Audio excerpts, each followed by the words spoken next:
natin mula sa John chapter 15, verse 5. Kung titignan po natin ito yung sinabi ng Panginoong Jesus sa kanyang mga disciples. Probably, ito pong last statement among the 7 statements of Jesus, who He is, declaring, I am.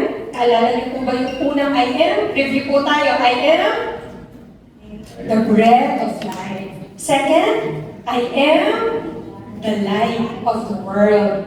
Third, I am, Hindi ko na naalala. I am the door. I am the good shepherd. I am the resurrection and the life. I am the way, the truth, and the life. Pero ngayon po, ito po yung huling declaration ni Jesus of who He is daily, kung sino siya. And He's speaking these words. Probably, He was in the upper room already. This is near yung kanyang sacrifice, near His death. In John chapter 15, ang mga kasunod po niyan, kung babasahin ninyo, yun na yung pagdakip sa Kanya, simula ng paghihirap at sakripisyo niya, na ang tagal na pinrepare, no? And this time, ang sinabi ng Panginoon, in His last declaration of I am, He uses the picture of the vineyard, yung vine and the branches. Ang message po natin ngayon is, I am the true vine. Doon po sa binasa natin kanina, makikita natin ang verse 5, sinabi ni Jesus yung I am the vine and you are the branches. Pero pinamagatan po natin ang title natin ngayon na I am the true vine. We will see kung bakit ito, yung metaphor ng vine and the branches, it explains yung relationship between God, Jesus Christ, at yung kanyang mga tagasunod. Bakit kaya ginamit itong vine and branches? During that time in Israel, in ancient time, yung pong agriculture ay mas madali nilang maiintindihan yung huling pagpapakilala ni Jesus, who He is, the great I am, doon sa pagiging yung relationship ng vine and the branches. Jesus used this metaphor again to illustrate yung relationship natin at ng Panginoong Jesucristo. Tingnan po natin yung konteksto nito. Yung pong language yung image na pinapakita sa atin dito, na po natin yung picture na to. Nag-search po ako ng picture na kung saan may mga vines, no? At meron nasa gitna nakaharang na puno. Yan po, in Israel, lagi po ang country ng Israel is represented na ito ay isang vine. Sa Jeremiah 2:21 sa Tagalog, sabi po dito, para kayong isang pinakamabuting klase ng ubas na aking itinanim. Tumutukoy po ito sa bansang Israel na itinanim ng Diyos. Tinanim niya ang bansang Israel like the vine, pero ano po yung sinabi dito? Pero bakit lumabas, that's the same, Jeremiah. Pero bakit lumabas kayong bulok at walang kabuluhang ubas? Yung sinasabi po dito sa Jeremias ay tumutukoy sa bansang Israel na kung saan that symbol of nation is the vineyard, the vine. The picture is used na ipakita na yung Israel na tinanim ng Diyos is describing this nation as a failure. Hindi sila namunga. Ang sabi po dyan, para nabulok at walang kabuluhan ang inyong ubas. God is speaking to this nation na pinlad na sana to be fruitful, to be alive, for the world to see that there is one God who deserves our worship. Pero sila, ano pong nangyari sa kanila? Sila daw ay tulad ng ubas, no? Na nabulok. Bakit kaya nagkaganyan? Ano po bang nangyari sa bansang Israel na tinanim ng Diyos? They become corrupted. Nag-pollute po sila at hindi na namuna. So, kinonfront ng Lord ang mga Hebrews again and again na hindi sila namumunga. In the context of Jesus here in the New Testament, in the Gospel of John, Jesus is telling the people, his followers, I am the true vine.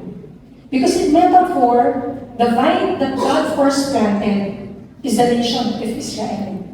Pero, hindi sila namunga. Sinabi ng Panginoon Jesus sa New Testament, I am the true vine. Ako ang tunay, no?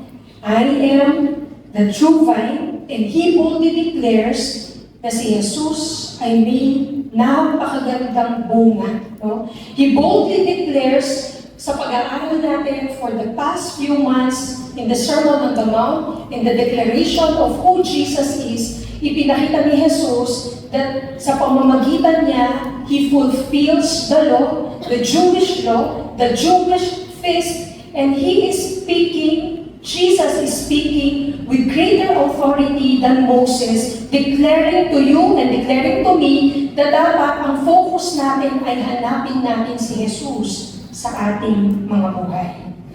The I am statement of Jesus recorded in the Gospel of John, kung tunay na lalakaran nito, kung talagang maintindihan kung sino si Jesus,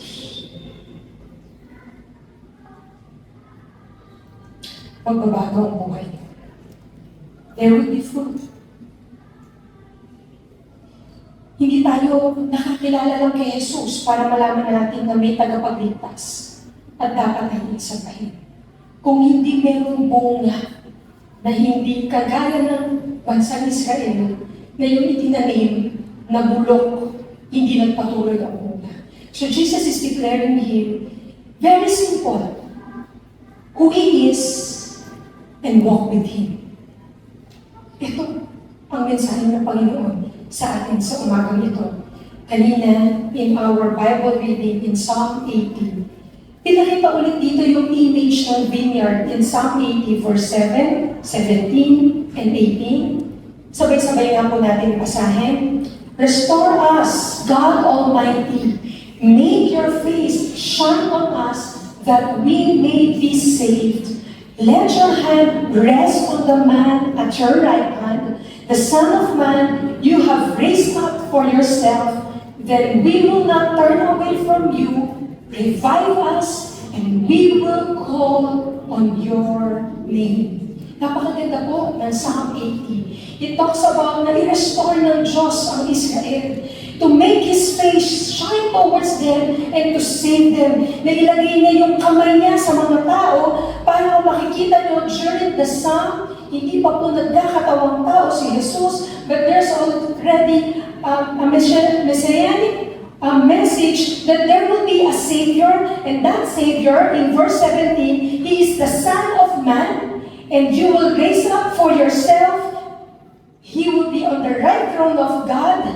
And then, when Jesus ay pupunta sa mundong ito, the people will turn away from their sin. You, God, will revive them, and we will call upon the name Jesus.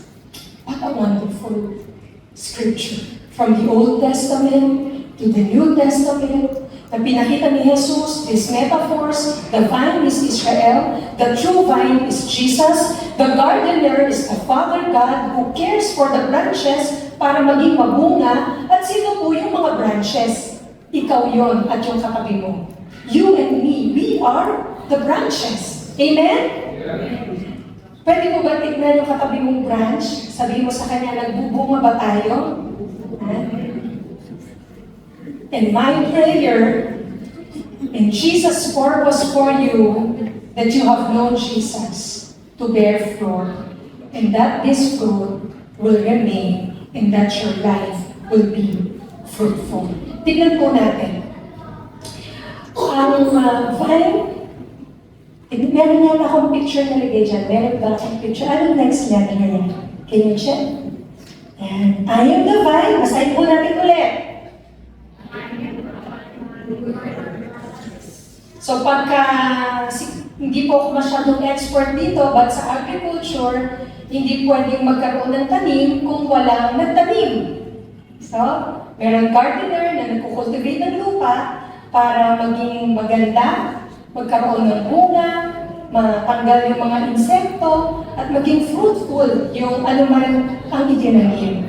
Ang gardener ay ang Diyos, and this talks about yung bagong covenant relationship ng Diyos sa atin sa pamamagitan ni Jesucristo. The vine, and the branches, and the gardener. Magkakasama po yan. I think there's a picture dyan. No? Jesus is the vine. I, as the believer, I am the branch. And the Holy Spirit produces fruit. Tignan po natin kung ating mga sarili. Meron ba tayong mga nagiging bunga? Ano bang klaseng branches ang sinabi dito? There are two kinds of branches. In John 15:2, sabi po dito, is there John 52 there? If you have your Bibles, sabi po dyan, He cuts off every branch in me that bears no fruit. While every branch that does bear fruit, He prunes so that it will be even more fruitful. Kaya may dalawang uri po ng branches. Una, the fruitful branches, ito daw po yung mga tunay na mga mananampalataya. True believers na nabubuhay kaisa si Kristo, meron bunga. And the other one, branch, is the unproductive branches are those who turn back from following Christ. Medyo mababaw yung commitment na una lang tinanggap si Jesus, but eventually, they were separated from the vine. Bakit kaya? The reality of following Jesus is not always easy. Kung sa sarili mo, hindi mo kakayanin. Sino po sa inyo yung may taong galit na galit sa'yo? Hindi ikaw, no? Somebody just hates you. Hindi mo naman siya kaaway. Hindi mo naman siya kagalit. Pero hindi mo maintindihan bakit galit na galit siya sa'yo. At yung galit na sa'yo, hindi lang silent na galit, no? Yung galit na kailangan niyang magsalita para siraan ka. Have you experienced that? And you found out kung sino yung tao na yun na naninira sa'yo. Could be somebody closest to you. Somebody you love, somebody before na mahal mo, pero nung ginawa niya sa'yo to, syempre, ang unang magiging reaction natin, masasaktan tayo. Then we will question, sa sarili mo, wala ka naman ginawang masama, hindi ka naman galit sa tao na yun, pero bakit pilit siya nagagalit sa'yo at pilit ka niyang sinisira? Paano natin gawin o paano natin harapin yung mga ganitong pangyayari sa buhay natin na hindi natin maiiwasan? Ano pong sabi ng Panginoon? The core message of the gospel and the life of Jesus is about love. Pero paano mo mamahalin yung hindi ka ibig-ibig? Paano mo mamahalin kung even papatawarin yung taong pilit kang sinisira? Diba? Ang hirap po nun. On your own, you cannot do it. On my own, even ako, I have experienced it. Hindi ko maintindihan bakit nagagalit sa akin. Hindi ko maintindihan bakit pilit akong sinisira. But when God is telling the word, love, Lord, di posible.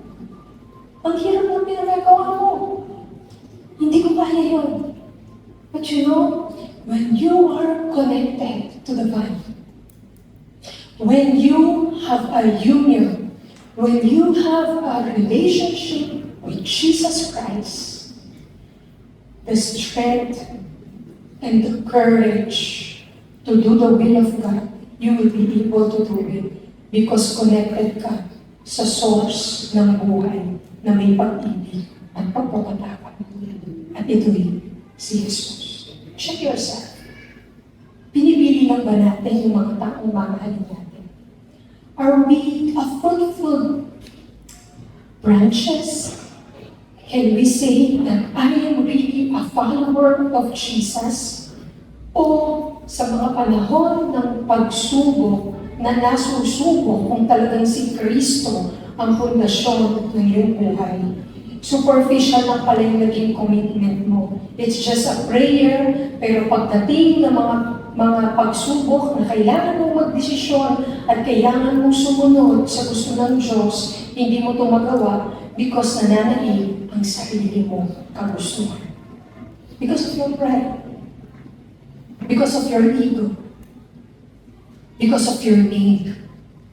Church, God is pruning these branches. And there are two kinds of pruning. The word prunes in the same word is translated in word like cleanse. No? There are verses there na sinabi ng Panginoong Jesus na lilinis ko na kayo. Ano ba yung naglinis sa kanyang mga branches? Ito po yung salita ng Diyos. In Asian word, yung Greek word, the pruning, it also pertains to cleansing. So yung pong hardinero, which is Father God, siya ang naglinis ng lahat ng mga bunga upang mula doon sa vine, mamunga yung mga branches. So, pinuprune ito. Kuya Alin, ikaw magaling dito kasi agriculture si Kuya Alin. Pruning is separating and the other pruning is cutting yung branches. Nakakita na po ako minsan si Pastora Julia, naghahalaman po siya. Sabi ko, ba't nagkaganyan yung halaman natin? Nawala yung dahon, yung natira, yung mga parang sanga-sanga, walang dahon. Sabi niya, hindi Pastora, buhay pa po yan. Mukha lang siyang patay kasi pinutol-putol ko para mas dumago, mas gumanda. Ganun pala yun, no? At minsan, makikita ko siya, tinatapon niya na yung iba kasi sabi niya, may insekto daw at mabubulok, masisira yung buong puno, kailangan ihiwalay at itapon niya. Alam niyo ang Panginoong Jesus, nang sinabi po niya itong metaphor about vine, the branches, the gardener, the pruning, yung pong fruitful branches are cut back para i-promote yung growth. Kasi namumunga sila eh. Pero mas para mamunga pa ng marami, kailangan may mga putulin, no? Para mas gumanda pa. Alam niyo, sometimes, God can see you're already fruitful, pero kulang pa yung bunga mo. Bitin, no? Kaya darating tayo sa mga pagkakataon, sometimes, God is disciplining us so that He will give us strength and character and faith. So He will strengthen our character and our faith. Anong klase bang pagdidisiplina yung ginagawa sa inyo ng Diyos? Meron siyang ikakat sa iyong buhay. Yung dati mong ugali, hindi ka na yan, binago ka na ni Kristo. Yung dating madalas mong nararamdaman, pinutol at inaalis ng Lord. Alam niyo po, pagka kayo ay naglilinis, hindi kayo pwede maglinis ng hindi dumudumi.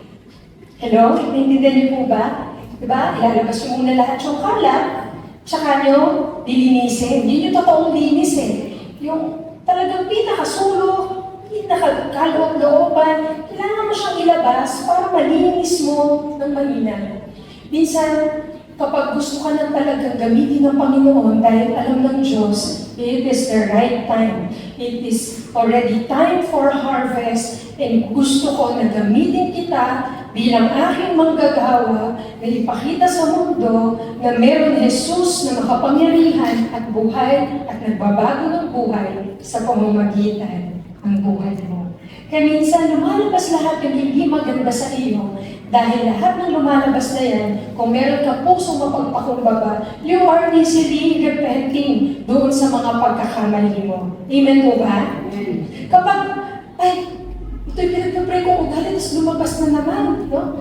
For the longest years, you're praying for patience, and every time you pray for patience, bagsak ka. No? Hindi pa umabot ng 75 ang grado mo sa patience. Diba? Bakit ganun, Lord? Every morning when I pray for patience, pag-isip ko pala nasigawan ko na yung anak ko, inaaway ko na yung asawa ko. Diba? Because you're praying for patience.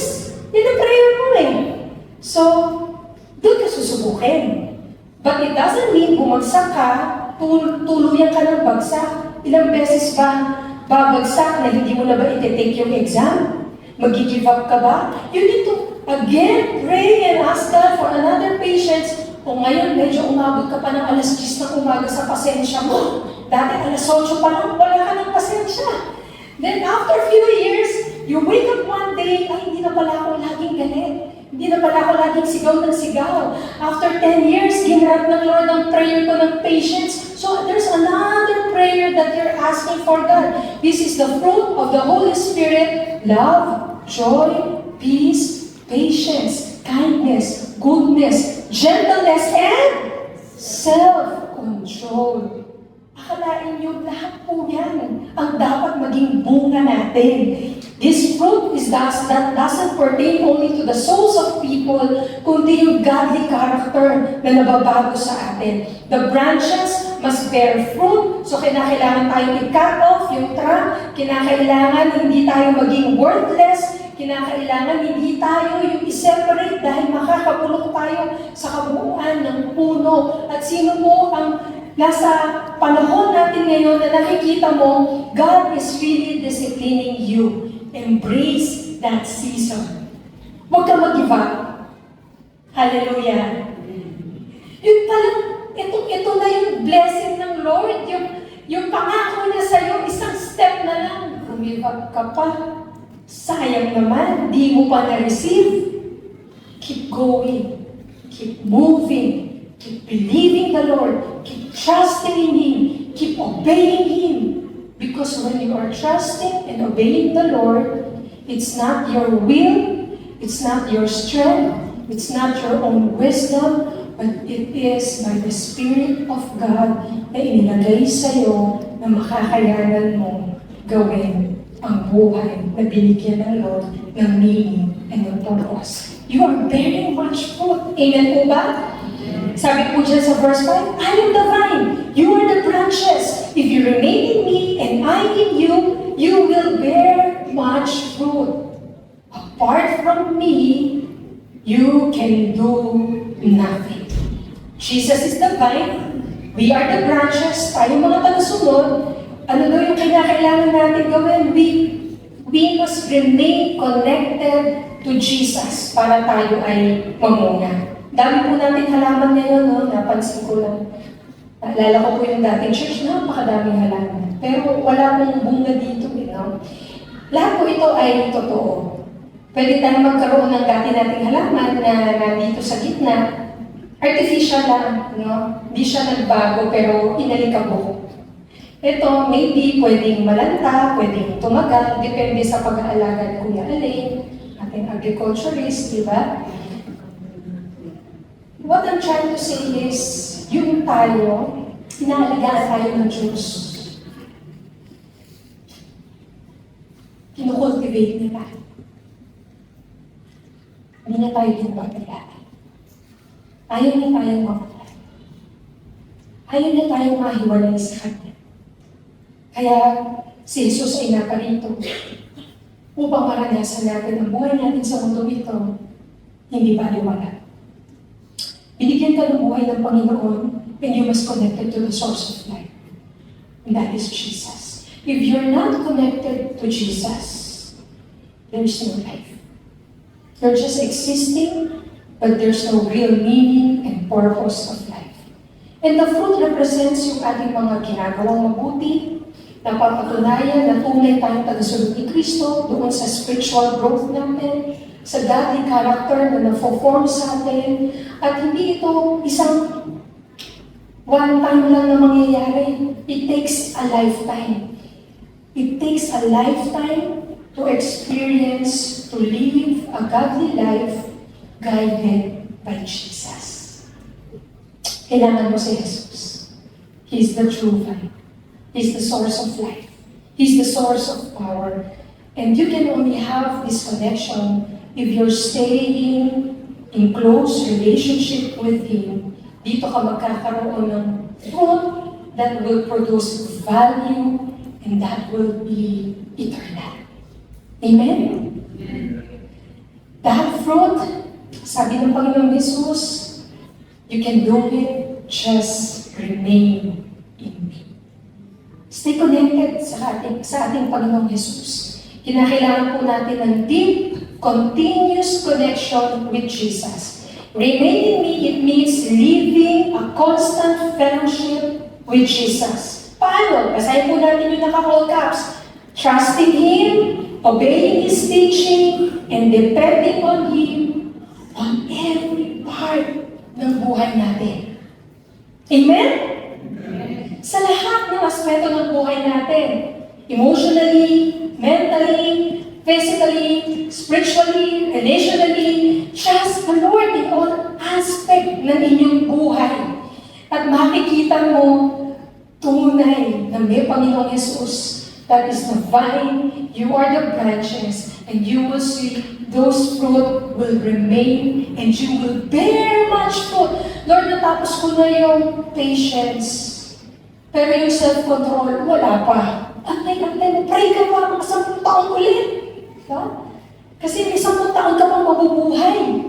Huwag tayong masyadong harsh sa sarili natin that we are comparing ang pagiging branch natin sa ibang branch.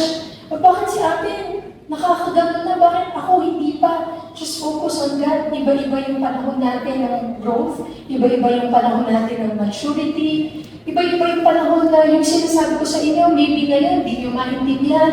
Pero one day, you will wake up, maraming panalangin at maraming pakilakas nga po, maraming. Pero di ba dati naiinis ka pag sinasabihan ka ni Pastora, laging counseling sa'yo, marami ka pang pagsisisi. Maraming pagsisisi. You don't feel good, but one day you will realize life is about repenting, being prayerful, because when you are remain connected with Jesus, kasama dyan, you always have a humble heart, repenting. Ay Lord, kasama pala ako sa mga Fariseo, sa mga teachers of the law. Ang lupit ko pala. Akala ko mabuti ako. Akala ko matuwid ako. Pareho rin pala ako nila. So you repent. You cry. May another fruit that is namumunga sa inyo because you are remaining in Christ. Remaining in Christ means believing in Jesus, that He is the Son of God. Amen? Everything na sinasabi ko, this is all in the Gospel of John. Remaining in Christ means you just don't believe in Him, but you receive Jesus as your Lord and Savior.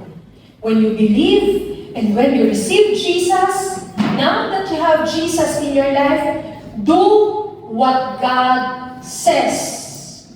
Do not just be a hearer, but a doer of the Word of God. Kinakailangan to remain in Christ means continuing believing in the gospel, in the life of Jesus, and last, you are remaining in Christ means kailangan po be relate with one another, especially with the community of the believers muna, with love. Say with me, love. Can you say it again? Meron po ba kayong dila? Sino po sa inyo hindi nakakapagsalita? Yung nakakapagsalita, pwede po ba magsabi ng love? A word, easy to say, but it's difficult na gawin. It's difficult because you're still living on your own self. You need to be connected to the vine, to Jesus, the source of love. Church, we need to be fruitful. Ano po yung dito lamang, no? Sa John chapter 15, daanan po natin yung mga fruit na sinabi dito ng Panginoong Jesus. A life filled with purpose, meaning, and ability na magkaroon ka ng impact sa iba. Pag sinabi yung pangalan mo, ano yung naaalala ng mga tao? Ano kaya yung iiwanan mo sa mundong ito? Pag si Joy, ano siya? Ganito siya, di ba? Pag si Jose, ganito siya. Ano kaya yung naging impact ng buhay mo sa mga tao? In John 15, we will see that if you remain in Jesus and His words remain in you, sabi po sa verse 7, ask whatever you wish and it will be done for you. Amen? Kapag ka pala nananatili tayo kay Jesus, ano man ang hilingin natin, ibibigay sa atin.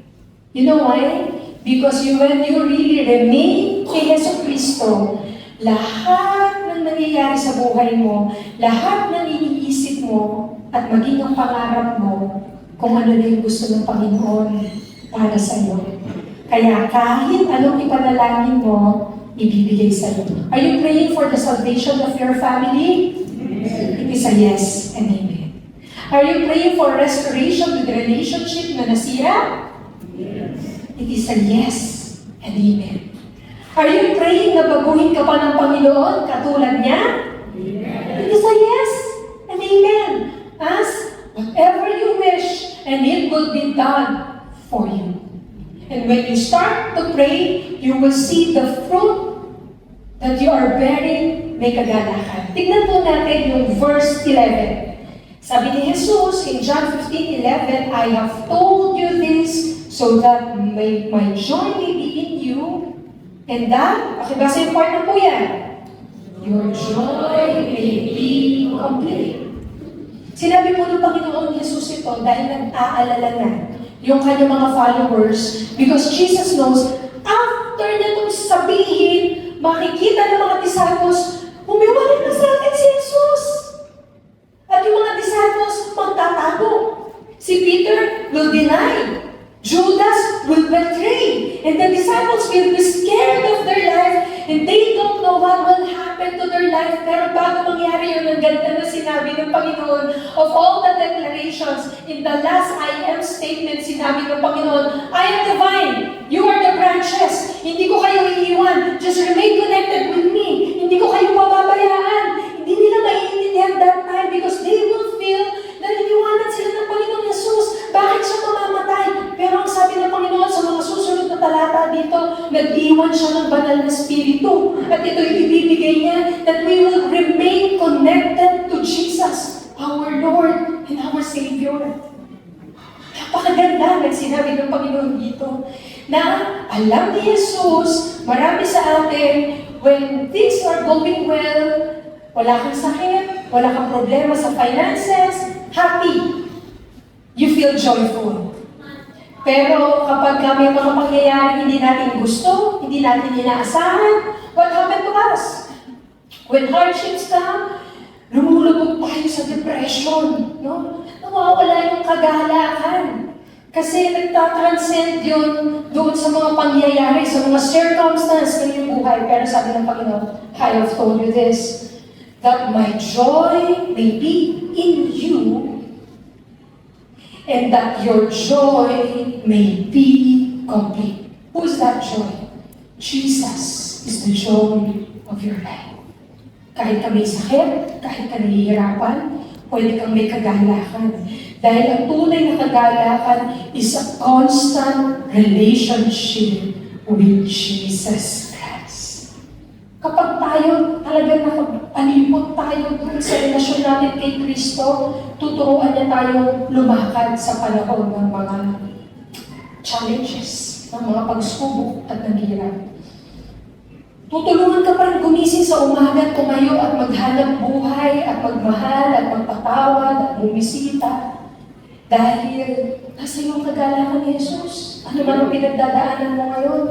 You will be able also to manage your prosperity kapag mayaman ka na, pag magaling ka na, the more you're faithful to God. Amen? Hindi na pag nahihirapan tayo magsisimba at saka mananalangin. Kundi mas magpupuri tayo at magsisimba at magtatapat sa Panginoon dahil dininig ng Diyos ang panalangin natin. That is the real joy. The fruit na binibigay sa atin ng Panginoon. At kasama dito sa John 15:12, sabi po, my command is this. Basahin po natin.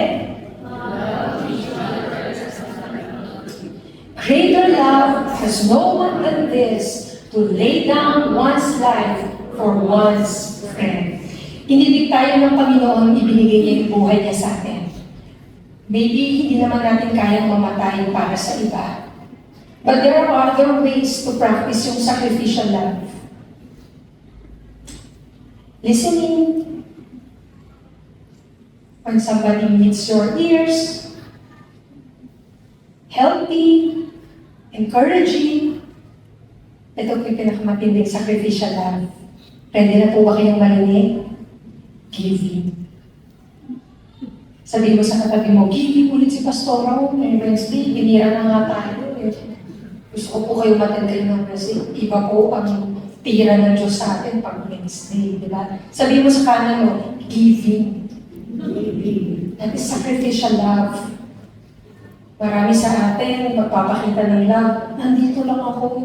Ang alam mo, kailangan ng pera eh. Kailangan ng pagkain. Basta makikinig lang ako sa'yo, ibang usapan na yung giving. But in giving, we can prove that we really love. Binigay ni Jesus ang lahat, ang buhay niya. Hindi siya pinilit, kundi kusang loob na nagpakatao siya, bagamat siya ay Diyos, para ipakita sa iyo, ganito ka inibig ng Diyos. Binigay niya ang buhay niya para sa iyo. How about us? Do you allow small problems para hindi ka na magmahal sa iba? Yung bang hindi niyo pagkakaintindihan magkapatid? Yan na ba yung pagtatapos ng relasyon niyo dahil magkaiba kayo? Magulangan ka, naisahan ka, wala na akong kapatid. Where's the vine and the branches? Where's the fruit? Dito ka nasusuko. Baka hindi mo alam. Una sa pamilya mo. At napakahirap niyan. Pero napatutunayan ang kapangyarihan ni Jesus when we stop to follow Jesus. One step at a time. Lord, hindi ko gustong sumunod. Hindi ito yung gusto ng isip at puso ko. Pero dahil sinabi mo, I will do it. Lord, ang hirap naman. Ako pa. I will keep on following you. And when you keep on following the Lord, you will soon realize that you are walking in the freedom of God and you are not a prisoner. You are not in bondage of whatever it is. Hatred, bitterness, jealousy, pride. Dahil pinalaya ka na ng Panginoong Jesus because you are connected to Jesus. The vine, you are the branches. And every decision na ginagawa mo, yun yung bunga. Gusto niyo ba magbago yung pamilya niyo? Ikaw ang unang magbabago. Gusto niyo ba magbago ang bansang Pilipinas? Tayo ang dapat unang magbago. Tigilan niyo na yung corruption. Sa atin. What is happening around? We must instill to the people this godly principle, the love of God. Na hindi natin pwede sermon ng anak natin, diyan ka lang, gawin mo to, ito ka, hindi naman ganyan. Kundi pakita mo sa anak mo, paano ka magmahal, paano ka magpatawad, paano ka gumalang sa magulang mo, paano mo mahalin at bigyan ng kapwa mo. Iyan ang pagpapakita sa mga anak natin na mayroong Jesus na buhay dahil sa iyong buhay. It's time for us. Do not allow small problems to get away na hindi ka na magmahal. Because Jesus is commanding us to love one another. John 15:5, ano pong ibig sabihin nito sa atin ngayon? We should understand we must remain connected to Jesus. Amen? Stay in a closer relationship with Jesus. Kung ano ka noon, hala, ganyan ka pa din ngayon. Kung dati po, I'm always offended when my father-in-law would ask me, ilan oras ka mag-pray? 5 minutes. Pastor, 5 minutes? Lagi ako nainis sa kanya, kontra ko lahat ng sinasabi niya. It takes 10 years for me to really learn to have this deep prayer. Kaya tatanungin ko kayo, noong una po kayo nakakilala kay Jesus, ilang minuto po kayo mag-pray? 2 minutes. It's okay. 2 minutes. Hindi naman po daw yung haba eh. Pero 30 years ka ng pananampalataya, 5 minutes lang, inip na inip ka na. Diba? There's something wrong. When you love someone, you want to talk. You want to listen. You want to be with that person kasi in love ka sa kanya eh. Kung pwede lang, di na nga kayo mag-iwala yung first day ko, 4 na oras nag-uusap kayo, pag magte-telepono pa. Diba? Ganun yung love. Pero kay Kristo, 2 minutes, 1 minute, 30 seconds, papunta sa trabaho, papunta sa gym, habang nagmumotor, doon ka magpe-pray. No, there must be a separate time and a daily walk in prayer. O pwede naman nagpe-pray kahit nasaan, but you need to set a separate time because church, I'm telling you this, when you're not praying, when you're not really prayerful, there's no closer and intimate relationship with your Lord and Jesus Christ. There's so much in that prayer closet that you will experience only when you're praying secretly between you and God. We open our church every Wednesday, earlier 6:30. Pwede na po kayo pumunta dito para malalaki. Every Sunday, I always encourage everyone to come earlier, 9 o'clock, you can pray. Bakit? Pwede naman mag-pray sa bahay. It's different when you're praying in the house of God. Amen? Because God set up this church, this house of prayer, that all believers will kneel and humble before the Lord and pray and experience the fullness of joy, the love that is coming from Jesus, that we will be connected with the vine because all of you are the branches. Can you imagine, hindi ko sinabing branch lang. Binigyan halaga po ni Jesus dito, branches. It means multitude. It means marami ang nakakonect sa akin. At yung maraming nakakonect na yun, mamumunga sila. Mamumunga ng mamumunga pa at wala nang itatapon. Amen? Remain connected.